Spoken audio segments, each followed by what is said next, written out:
పర్వాలే ఆయన చేసినవన్నీ ఇస్తున్నాడు. మొన్న గ్యాస్ కూడా ఇచ్చారు. చాలా బాగా అనిపించింది. ఎందుకంటే వేరే మరి పార్టీ అయితే ఏమో తెలియదు కానీ బాబు గారు చేసినదే అయితే చాలా బాగా చేశారు.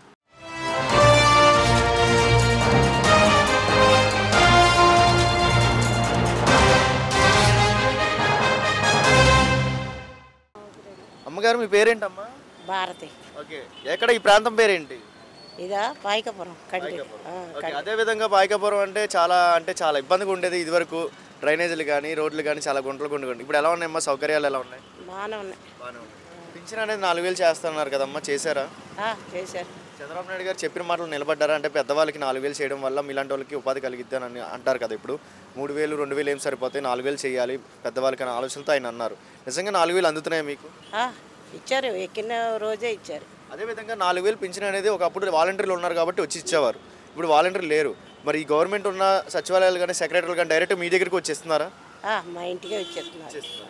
ఎలాంటి ఇబ్బందులు ఏమైనా చూస్తున్నారమ్మా? అంటే పెద్దవాళ్ళకి మెయిన్లీ పెద్దవాళ్ళే చూసుకోవాలి, పెద్దవాళ్ళని చూసుకోవాలి, పెద్దవాళ్ళకి ఏదో ఒకటి చేయాలి, పెద్దవాళ్ళకి ఏదో ఒకటి ఉండాలి అని ఆయన ఇప్పుడు అంటూ ఉండేవారు కదా. నిజంగా ఆయన చెప్పిన మాటల ప్రకారం చేతలు చేసి చూపిస్తున్నారు. ఇంటికే తీసుకొచ్చేస్తున్నారు. మొన్న ఇప్పుడు ఇక్కడున్న అంటే రోడ్ల మీద చాలా ఇబ్బందిగా ఉండేది కదమ్మా, గుంటలు కానీ చాలా ఇబ్బంది ఉండేది. ఈ గుంటల సెక్షన్లో కానీ ఇక్కడ రోడ్లు కానీ పరిసర ప్రాంతంలో కానీ లీడర్స్ వచ్చి రోడ్లు వేయడం కానీ ఎన్ని సక్రమంగా చూస్తున్నారు ఇక్కడ? వేసారు రోడ్లు. ఎప్పుడు వేసారమ్మా? ఈ ప్రాంతంలో తిరిగినారా? అదే జగన్ పరిపాలనలోనే ఈ రోడ్లు వేసారు. అంటే పోయినాయి రోడ్లన్నీ వేసారు. రీసెంట్గా ఈ ప్రభుత్వం ద్వారా ఏమైనా వచ్చారు? వీళ్ళు కూడా ఈ ప్రభుత్వం ద్వారా ఏమైనా వచ్చి తిరగడం కానీ, లోకేష్ గారు కానీ చంద్రబాబు నాయుడు కానీ? మొన్న వచ్చారు లోకేష్ గారు. అంటే ఇక్కడ స్కూల్లో భోజనం కాలేజీలోకి వచ్చారు. చుట్టుపక్కల ప్రాంతంలో వచ్చి పరిశీలిస్తున్నారా? లీడర్లు ఇక్కడికి వచ్చి ఏమైనా కావాలన్నా ఆదుకుంటున్నారు ఇక్కడికి వచ్చి? వాళ్ళ డ్యూటీ వాళ్ళు చేస్తున్నారు. మరి ఏం చెప్తారు? ప్రభుత్వాన్ని నమ్మచ్చా? అంటే మీరు ఎంతమంది ముఖ్యమంత్రులు చూశారు? మన జగన్ చూశారు, ఆ క్రితంలో ఎన్టీఆర్ని చూశారు, ఇప్పుడు ఏమో చంద్రబాబు నాయుడు చూశారు. మరి ఈ చంద్రబాబు నాయుడు మళ్ళీ గెలిపించుకున్నారు, నమ్మచ్చా ఈ చంద్రబాబు నాయుడు? పర్వాలే ఆయన చేసినవన్నీ ఇస్తున్నాడు. మొన్న గ్యాస్ కూడా ఇచ్చారు. ఫ్రీ సిలిండర్ అందిందా మీకు? గ్యాస్ సిలిండర్ డబ్బులు వేసారు. డబ్బులు కూడా విడిగా గ్యాస్ సిలిండర్ కొనుక్కోవాలంటే ఎంత ఉండేదమ్మా ధరలు? అదే 860 అంత ఉండేది. ఇప్పుడు కూడా అంతే నట్టుకుంటా. అది ఉచితంగా మన ఇంటికి వస్తుంది కదా, సంవత్సరానికి 3 అంటున్నారు కదా. నిజంగా మనలాంటి కుటుంబానికి సహాయంగా ఉండిద్ది అంటారు గవర్నమెంట్ నుంచి ఇలాగ గ్యాస్ సిలిండర్ ఇవ్వడం వల్ల? మంచి ఆలోచన, చెడు ఆలోచన? మంచిదే. మంచి ఆలోచన. మరి అదే విధంగా చూస్తున్నట్లయితే కరెంటు బిల్లు ఎక్కువైనా కూడా పింఛన్లు పీకేయడం చాలా వరకు జరిగినాయి కదా. ఇప్పుడు కూడా అలాంటివి జరుగుతున్నాయి. కరెంటు బిల్లు ఎక్కువ వచ్చినా కూడా, మీకు సొంత ఇల్లు ఉన్నా కూడా పింఛన్ పీకేయడం అలాంటివి ఏం లేదు. పవన్ కళ్యాణ్ గారు మరి డిప్యూటీ సీఎం పవన్ కళ్యాణ్ గురించి ఏం చెప్తున్నారు? ఏం చెప్తా, మనకు ఆయన గురించి తెలియదు, ఇక్కడ రాలేదుగా. ఈయన చంద్రబాబు నాయుడు గారు చెప్పింది మాత్రం ఇచ్చేసారు. అన్ని సౌకర్యాలు ఉన్నాయి. అన్ని సౌకర్యాలు. షాప్ ఇంకా వ్యాపారం చేసుకుంటూ ఉంటారు. అవును, షాప్ పెట్టుకోవడానికి ఆయన చంద్రబాబు హయాంలో అయితే వ్యాపారాలు చేసుకోవడానికి బాగుంటుంది. ఎందుకంటే ఆయన ఏం తీయనివ్వడం. పేదవాళ్ళు బతకడానికి షాపులు అవి పెట్టుకున్నా ఏమి రోడ్ల మీద అంతకుముందు ఉండనే వాళ్ళ. ఈ 2 సంవత్సరాలు అవి తీసేసి మేము మళ్ళీ మొన్న 2 నెలలు అవుతుందా. 2 నెలలు మళ్ళీ వ్యాపారం స్టార్ట్ చేసి సక్రమంగా చేసుకుంటాం. 2 సంవత్సరాలు బాగా ఇబ్బంది పడ్డాం, కానీ మళ్ళీ పెట్టుకున్నా మమ్మల్ని ఎవరేమన్నా. సరే, థ్యాంక్ యూ. మీ పేరు? నా పేరు ఆలీ అండి.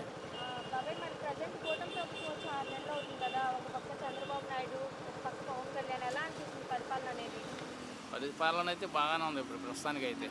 రోడ్లు అయితే అధ్వానంగా ఉన్నాయి.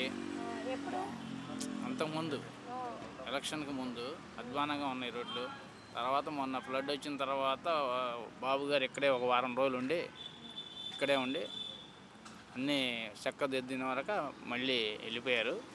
ఈ వారం రోజుల్లో తర్వాత మళ్ళీ ఎవరైనా వచ్చి చూసినా కానీ ఇక్కడ ఫ్లడ్ వచ్చింది అని అలా కాకుండా మామూలుగానే ఉంటుంది. బాగా క్లియర్ చేశారు. బాబాయ్, అసలు వరదల టైంలో డిప్యూటీ సీఎం పవన్ కళ్యాణ్ కానీ, ఒక పక్క చంద్రబాబు నాయుడు గారు కానీ, వాళ్ళు తిరిగిన తీరు కానీ, అసలు వాళ్ళ పనితీరు కానీ ఎలా అనిపించింది?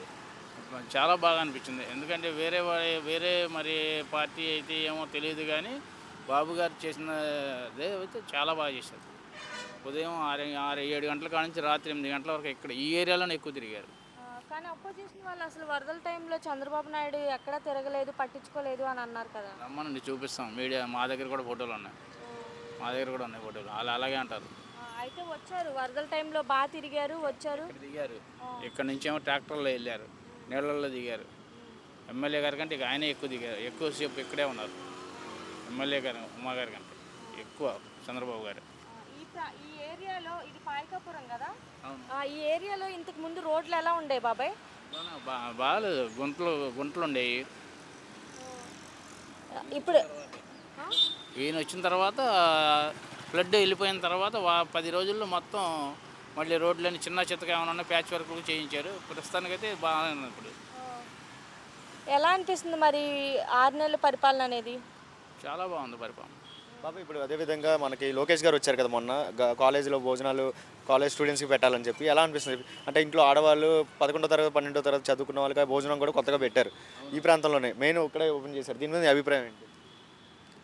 అదైతే గవర్నమెంట్ కాలేజీ కాబట్టి తెల్లారులు వచ్చే టైంకల్లా టిఫిన్ అదే క్యారేజీ భోజనం టిఫిన్ రెండు అవ్వకపోయినా, ఒకసారి క్యారేజీ అవ్వకపోయినా కానీ అలాగే వచ్చేవాళ్ళు. మంచి ఆలోచన. స్లమ్ ఏరియా కాబట్టి వచ్చేసేవాళ్ళు. వాళ్ళ దగ్గర మధ్యాహ్నం భోజనానికి మరి డబ్బులు ఉండేయో లేవో తెలియదు కానీ కొంతమంది పస్తులు ఉన్న రోజులు కూడా ఉన్నాయి ఇక్కడ. నాకు తెలిసినంత, నాది ఇదే ఏరియా. అదైతే మంచి పద్ధతి. ప్రభుత్వం మంచి ప్రభుత్వమైన నమ్మకం అనేది వస్తుందా మీకు? ఉంది. పవన్ కళ్యాణ్ గురించి ఏం చెప్తారు? పవన్ కళ్యాణ్ గురించి చెప్పాల్సిందేమో. పవన్ కళ్యాణ్ కాబట్టి మహాకూటమి ఇద్దరు కలిపి బాగానే చేసుకుంటున్నారు. ఇద్దరు కలిపి